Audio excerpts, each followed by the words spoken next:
Right now on News 3, a school district investigation after a photo of several boys giving what appears to be a Nazi salute goes viral. Plus, police are investigating a report of a sexual assault inside a Beloit high school. This is News 3 at 10. Thank you for joining us tonight. This photo is getting international attention today, showing a large group of students appearing to give the Nazi salute. It's a group of juniors at Baraboo High School posing for junior prom pictures last spring. It was tweeted out last night by a student-run account, along with the comment, quote, "We even got the black kid to throw it up," and the hashtag Baraboo Proud. The post has since been removed. The Auschwitz Memorial tweeted about the photo today, saying, quote, "We need to explain what is the danger of hateful ideology rising." In a letter sent to parents, Baraboo Superintendent Dr. Lori Miller called the photo extremely troubling. She said the district is a, quote, hate-free environment, and the district is working with parents, staff, and authorities to figure out their next course of action. The Baraboo community protested the hateful photo today. In response to it, community members posed for a photo with symbols of love like hearts, rainbows, and smiles. Our Keely Arthur was there and has more on the community's reaction. It was on these Baraboo courthouse steps where that seemingly hateful photo was taken months ago. Tonight, another photo taken in the exact same spot with the exact opposite message, a message of love. I don't know what possessed them to do that. They say a picture is worth 1,000 words. Today, a Wisconsin photo shared thousands of times, calling to mind just as many images of hate. It is absolutely clear that they are presenting this Nazi German symbol, which was the scourge of so many people. That past is present here in Baraboo. This photo is part of the city's class of 2019 and was taken just this spring. I couldn't believe it. I couldn't believe that I was seeing a photograph that was less than 6 months old. Shocking to so many, like Madison Rabbi Jonathan Beich. I'm not sure they really realize that they truly realize the weight of what they have done, the weight of what they did. I hope not. But community members living in a place known for its iconic past seem to understand and tried to right that wrong this afternoon. All right, so can everybody get closer? Photographer Stephanie Shanks and Sherry Schaff came up with the idea to take a new photo. See if we can make a photo of love and community unity spread just as quickly as this photo has spread of, hatred. And it has. Kind of became a little bigger than we were expecting, I guess. Just as many people, if not more, came to the Sauk County Courthouse to deliver the exact opposite message of the photo we saw earlier. It's not what most Baraboo High School students stand for. It's not what the Baraboo community stands for. Not in any way. So, not in any way, shape, or form. 3, 2, 1, picture time! All right, say Baraboo! Showing that even on a day where hate seems so present, love is the only thing powerful enough to drive it out. The symbols of love replaced those symbols of hate today, and that is something that can bring some comfort. We also spoke with Hillel Rabbi Andrea Steinberger. She said what those students did was disturbing and that Baraboo and Wisconsin can do better. In Baraboo, Keely Arthur, WISC News 3. The photographer who took the photo has not replied to our request for comment, but did tell Madison 365 that the picture was innocent, and he remembers telling them to give a high five sign and wave to their parents. But one student who is one of a few pictured not doing the salute said that is not true.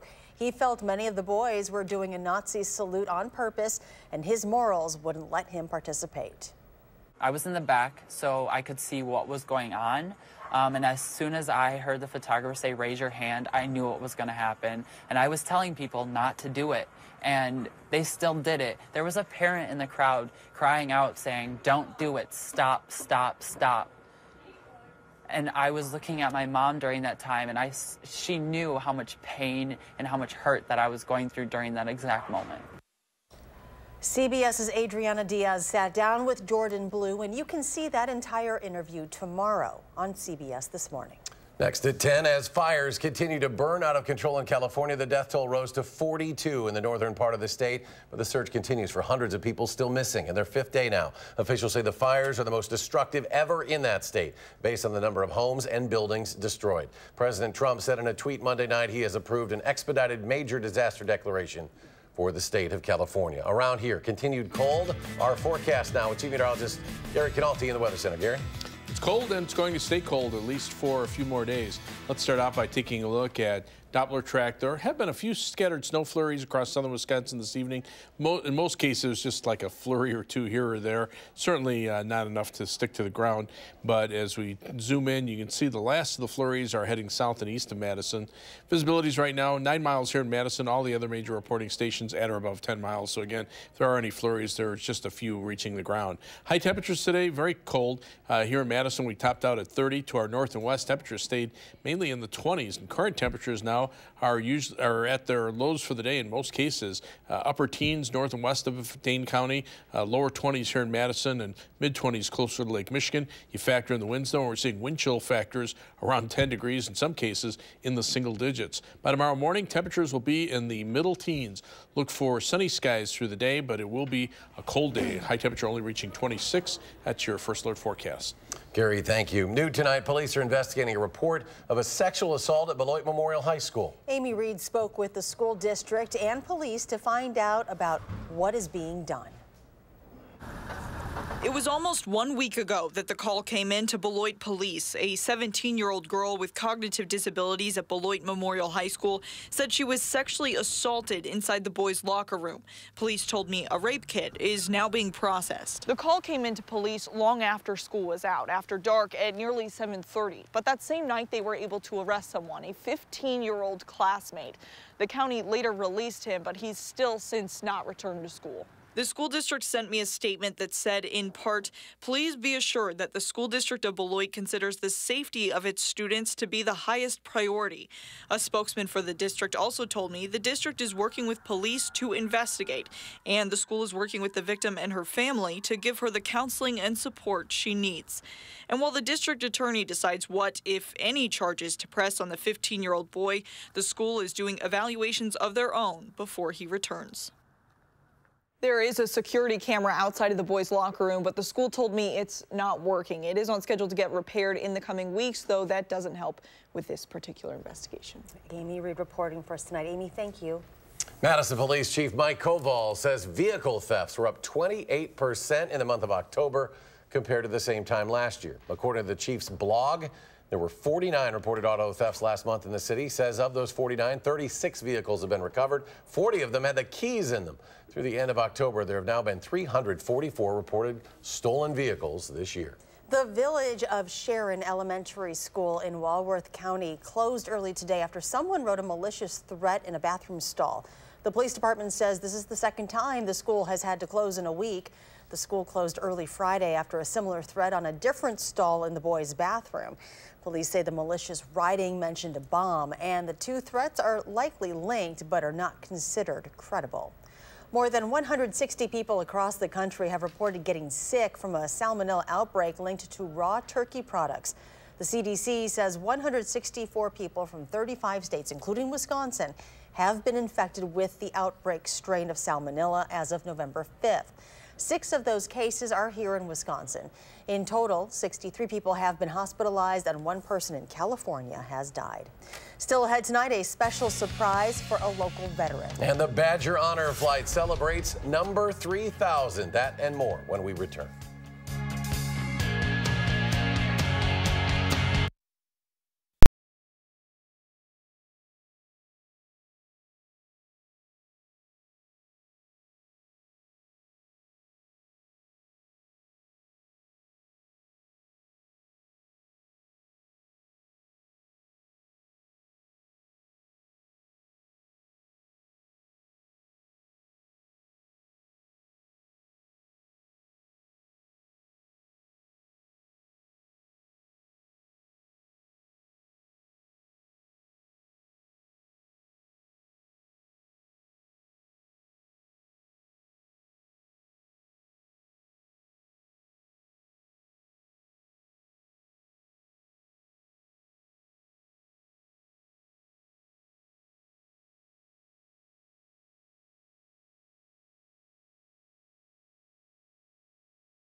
A special surprise for a local veteran today in recognition of Veterans Day. With the help of American Family Insurance and Gates Collision Center, Army Sergeant First Class Andrew Diaz was given a Jeep Patriot today.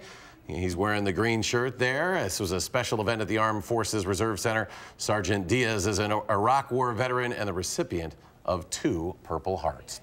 On Saturday, November 3rd, a group of veterans flew on the trip of a lifetime. For the 5th and final time this year, the Badger Honor Flights flew 91 veterans to our nation's capital. And in coordination with all of us here at WISC-TV, we wanted to share the story of their 3,000th veteran who was on that flight. Our Jamie Perez shares his story that you will only see on News 3.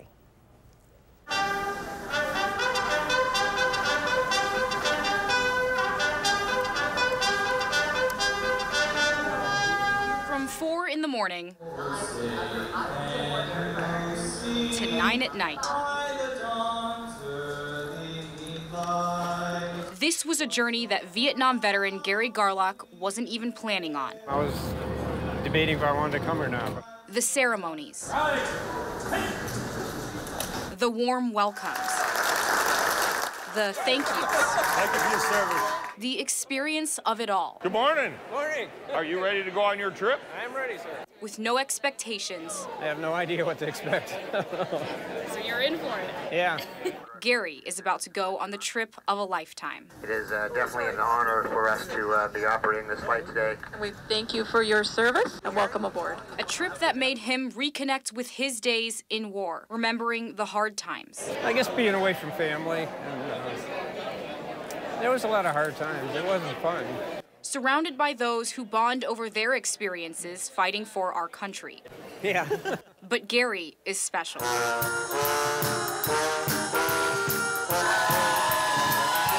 Gary is Mr. 3000 on this honor flight. 3,000! It was just a luck of the draw, but Mr. Lucky 3000 It's very exciting, and I didn't expect anything like this. Got to see all of this. Things that reminded him of just how lucky he really is. Seeing the names of a lot of brave people who gave their lives. Sights that brought Gary pride. Makes me feel proud of our country and the flag. Unexpected emotions. Sometimes it's hard not to cry, to be honest with you. Nostalgia. Thinking about all the lives that were lost and stuff like that, you know. Everybody gave their life for everything. Difficult memories. Didn't think it'd bother me this much, but it does. Warmth. Really heartwarming. And many moments of silence. Gary got to share these moments with 91 other vets on this honor flight, and with those who see just how amazing it is to see the 3,000th vet fly these skies. It's very nice. It's nice to get thank yous for serving and all that kind of stuff. Makes me feel good. Met with this.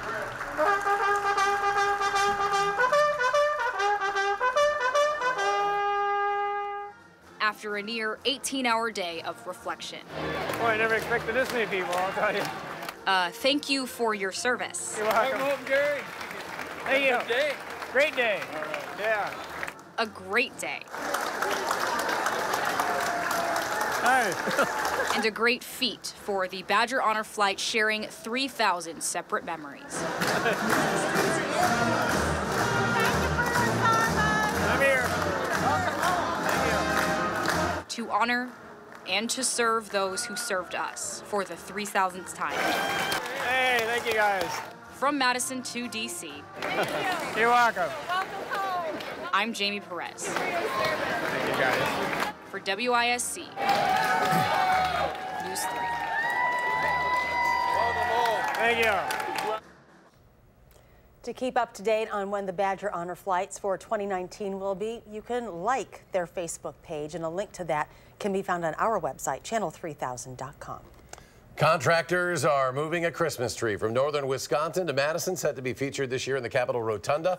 The 40-foot balsam fir was cut today in Plainfield up in Waushara County. Loaded up, dozens of people crowded the streets to watch as the tree came down. It will be moved to Madison and be put on display in December. Chief Meteorologist Gary Canaldi is here, and it is cold enough to feel like the holidays are Sure does. We had a couple of flakes of snow, too. And we just got the new 2019 Wisconsin weather calendars in today. So if you want to do your holiday shopping early, now's the time to do it. The calendars are on sale. You can send a check for $13. That does include the shipping for them to WISC-TV 3 weather calendar, 7025 Raymond Road, Madison 53719, or you can go online to madisonmagazine.com/weather-calendar, and you can order your calendar there.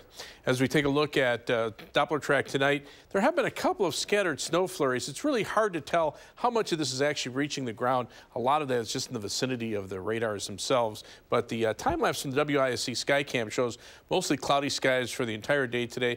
Every once in a while there was a flake or two of snow that came down, but really not even enough to see on the time lapse there. But the live view from the Edgewater Skycam at downtown Madison shows that it's probably not snowing all that hard, if it is at all, other than a couple of flakes of snow. High today, 30 degrees. The average high temperature, 46. Low temperature of 21 is 9 degrees below normal, but that's where we are now. So we may see that temperature drop a little bit more before midnight. Still a couple of flurries being reported at the airport. Winds out of the northwest at 9 miles per hour, drop our wind chill down to 11 degrees above zero. There is snow on the ground through much of northern Wisconsin, several inches north and west of Rhinelander up toward Minocqua and then into the UP of Michigan over toward Marquette. This area here gets its lake effect snow, so there's about 6 inches or more of snow on the ground. But much of southern Wisconsin not seeing any snow. There was a band of snow that passed just to the south of Chicago today, bringing a couple of inches of snow down there. But notice the winds. They're out of the north and northwest, right off of that snow cover through much of northern Minnesota and northern Wisconsin. So that just continues to funnel the cold air down. And temperatures right now are generally in the teens to our north and west, around 20 here. Already where skies are clearing out, they're dropping into the single digits, and wind chills have been below zero over parts of northern Minnesota. Notice Brainerd down to -2 for the wind chill. The Twin Cities right now at 0. So the times are changing. We still have that cold air in. Right now, the upper level winds are still from the west-southwest, but they will shift to the north, and that will continue to drop temperatures for tomorrow. In fact, high temperatures will probably stay in the middle 20s through much of southern Wisconsin.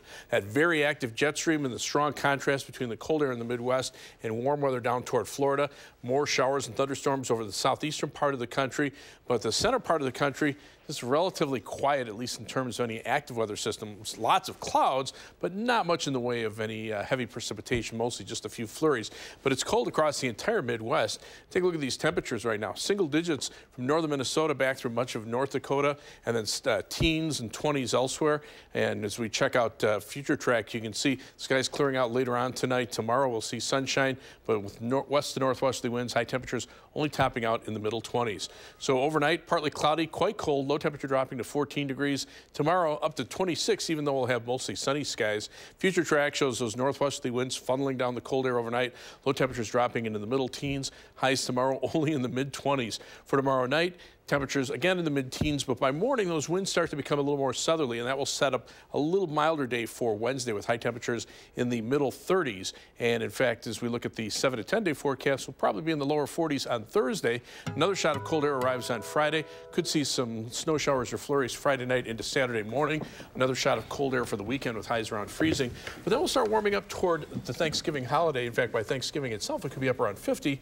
The trade-off there, we'll probably see some rain showers, but better rain than snow with people traveling. No, that's true, because there'll be a lot of people traveling That's the time where a lot of people are on the road. All right, Gary, thank you. You're welcome. It was an unforgettable day at Lambeau Field yesterday. We'll show you why. That story and more coming away next in sports.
Alex Hornibrook still on this week's injury report ahead of the Badgers' trip to Purdue on Saturday. Also joining him on the list, running back Tywan Deal and offensive lineman David Edwards. Now, both this week's game at Purdue and next Saturday's Axe game against Minnesota, both at 2:30 p.m. Now, this isn't the Purdue team of years past. This is a new-look Boilermaker squad. Current head coach Jeff Brom came in 2 years ago, and since then, the program has made quite the turnaround. Right now, Purdue and Wisconsin are tied for second place in the Big Ten West, and the Badgers welcome the competition. Probably reflects more on the coaching staff in terms of what they've been able to do with their personnel and their recruitment and how well it's been going for them. So it's a good program. I've had friends that go through there, and they talk well about it. They speak highly of Purdue. So it'll be cool. I mean, it's cool to see that. It is. Well, modified schedule for the Packers this week. They'll practice tomorrow and then head to Seattle on Wednesday ahead of Thursday Night Football's matchup against the Seahawks. Now, the team expecting it to be loud at CenturyLink, which it probably will be. The Seahawks coming off of a loss to the Rams yesterday. They're 1-2 at home this season. Meanwhile, the Packers have yet to win a game away from Lambeau this year. They're 0-4, so they will be prepared for that noise. We all kind of know what to expect. I think communication-wise, we're all in a pretty good place with where we are communicating up front with Aaron and with the running backs, with protections and runs. So I don't think that's going to be an issue. I think it's more of once you get into that environment, it's adjusting to it and making sure everybody's, you know, we can talk about communication all we want, right? I mean, it's kind of like that old saying, you have a plan until you get punched in the face. Well, it's kind of like that. We could talk about it, but then once you get into it, you have to adjust to it. So I think, you know, once we get there, once that place gets rocking, we'll just have to all get on the same page. Meanwhile, some changes to the Badgers men's basketball roster. Senior forward Alex Ilakanen has left the program, but he will remain enrolled at Wisconsin, according to team officials. The Grand Rapids, Minnesota native was named Mr. Basketball in his senior year of high school and recruited under former head coach Bo Ryan. Ilakanen played in 85 games in his career, averaging 1.5 points and 1.3 rebounds per game. Finally tonight, it was a very special game at Lambeau yesterday at halftime of the Dolphins-Packers game. The Wounded Warrior Amputee football program took the field against a group of Packers alumni. The men and women on the Wounded Warrior team said it was an unforgettable way to spend Veterans Day and to show the world that just because they're injured doesn't mean they're not afraid to fight. We'll be right back.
Gary Canalti rejoining us. Final check of the forecast. We're going to stay cold a bit. There have been a couple of flakes of snow out there, here and there, but nothing really to amount to anything. But the cold weather is here. We're at our low temperature for the day right now of 21, and you can see to our north and west temperatures are already in the teens. When you factor in those winds that are in the 8 to 15 mile per hour range, we're seeing wind chills now around 10 degrees here in Madison and in the single digits to our north and west. High temperature tomorrow only in the mid-20s, back to the mid-30s on Wednesday. Average high temperature is still in the lower to mid-40s right now. We'll warm up to 43 on Thursday, drop back to 38 on Friday. Some snow showers Friday night and Saturday morning. Cold for the weekend, but then another warm up as we head toward Thanksgiving with some rain showers possible by the holiday itself. All right, Gary, thank you very much, and thanks for joining us for News 3 at 10. Do something good, and we'll see you back here tomorrow. Making plans that are weather dependent? Get an accurate 12-hour, even a 10-day forecast. Download the Channel 3000 First Alert Weather app and start planning.